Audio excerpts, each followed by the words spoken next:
Hey there, it's Layla, and today I want to talk about a couple's tool that I've been working on and still am working on to address that thing we all say, right? Well, I just don't feel supported. Or maybe we don't say it, but we feel it, right? Not feeling supported, whether it's by a family member or a partner, husband, wife, whatever it is.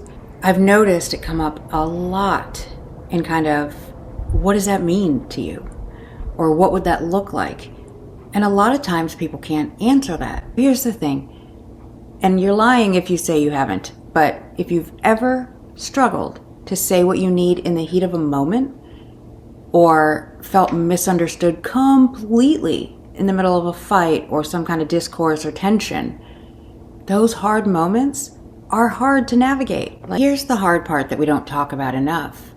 Most of us haven't even defined what does support feel like to me. I'm guilty of it too in my own relationships. I have this sense of I'll know what it feels like when I feel it. And that doesn't help anybody.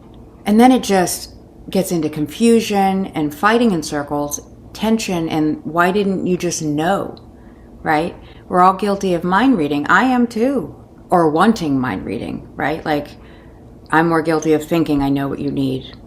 Big surprise there as a therapist. But also thinking other people should know, right? Or what do you mean I have to explain this to you? How old are we? And it's just shitty.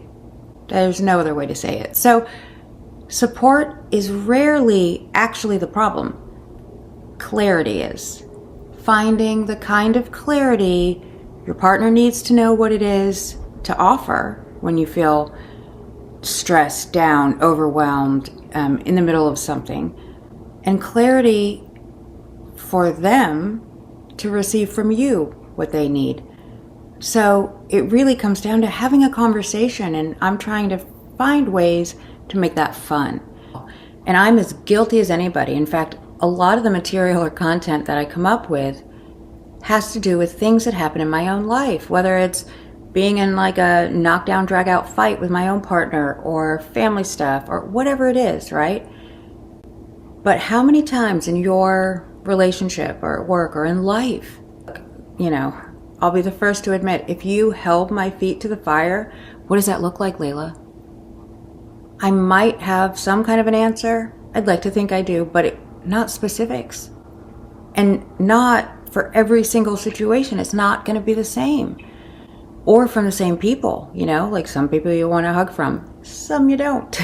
So all this stuff has been coming up in couples therapy and my own life. And it made me think that there's got to be a way to put language to what our support needs look like. Some kind of what I'm calling a support map.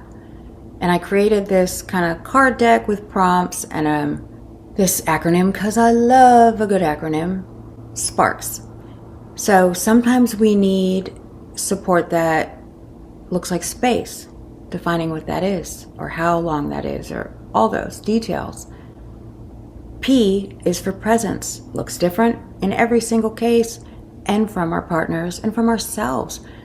A is affirmations. What kind of words do you need to hear? What language works best? Validation, reflection, just kind of saying, you got this?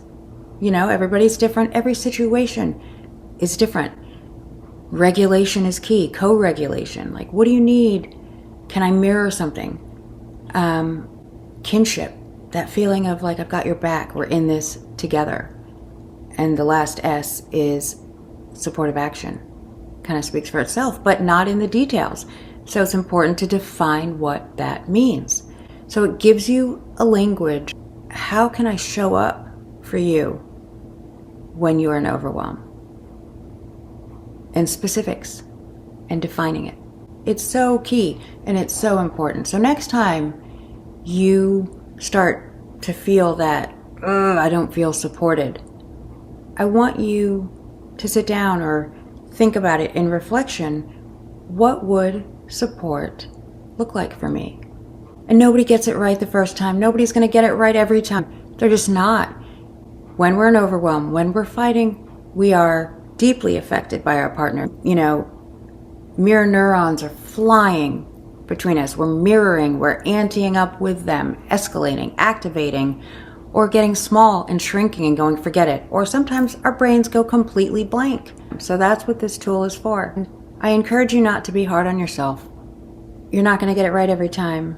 We're not going to show up well every time. We might get activated. We might start the frickin' thing. Who knows?